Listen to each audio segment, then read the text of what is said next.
नमस्कार, मी मृणाली पिळणकर. तुम्ही पाहत आहात LS मराठी. 10च्या बुलेटिन मध्ये तुम्हा सर्वांचं स्वागत. पाहूयात काही महत्त्वाच्या घडामोडी. नक्षली नेता पापारावने केलं आत्मसमर्पण. छत्तीसगडचे उपमुख्यमंत्री तथा गृहमंत्री विजय शर्मा यांच्यासमोर आत्मसमर्पण. आपल्या 17 साथीदारांसह टाकली शस्त्र. वीज कट झाल्यावर केलेला जुगाड महागात. 22 ग्राहकांवर गुन्हा. खंडित वीज पुरवठा परस्पर जोडणं पडलं महागात.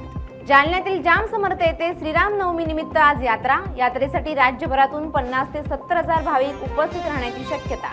मंदिरात विशेष पूजा, पालखी सोहळा, कीर्तन प्रवचन यासह जन्मोत्सव सोहळ्यासह विविध धार्मिक कार्यक्रमांचं आयोजन. नांदगावात पेट्रोल आणि डिझेलचा तुटवडा निर्माण होणार असल्याच्या अफवा. पेट्रोल पंपावर रांगा. डिझेल पेट्रोल घेण्यासाठी टाक्या, हंडे, कॅन आदी घेऊन नागरिकांची पेट्रोल पंपावर गर्दी. गरजेपेक्षा जास्त पेट्रोल डिझेल खरेदी करण्याचा प्रयत्न. रस्त्यावर पाणी मारण्याच्या कारणावरून झालेल्या मारहाणीत ग्रामस्थ जखमी. घटनेनंतर पवनी पोलिसांनी केली देशी कट्ट्यासह आरोपीला अटक. धुळे जिल्ह्यातील शिरपूर तालुक्यात आरोग्य व्यवस्थेवर प्रश्नचिन्ह. सांगवी ग्रामस्थांचं अँब्युलन्ससह आंदोलन.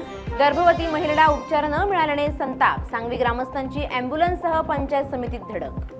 बीडमधील समर्थ रामदास स्वामींचं ऐतिहासिक साक्षीदार असलेलं गोराराम मंदिर श्रीराम नवमीसाठी सजलं. रामदास स्वामी स्थापित हनुमान तर कल्याण स्वामींनी केली होती श्रीराम मूर्तीची स्थापना.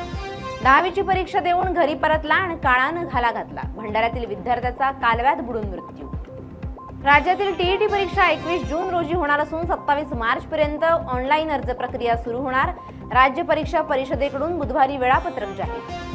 उत्तर पुणे जिल्हा बिबट्याचा हॉटस्पॉट. अशा परिस्थितीतही पुणे वन विभागात प्रभावीपणे काम करून आपल्या कार्याचा ठसा उमटवणाऱ्या वनपरिक्षेत्र अधिकारी स्मिता राजहंस यांना महाराष्ट्र शासनाकडून सुवर्ण पदक. या होत्या आताच्या घडीच्या काही महत्त्वाच्या बातम्या. अशाच महत्त्वाच्या बातम्यांसाठी पाहत रहा LS मराठी.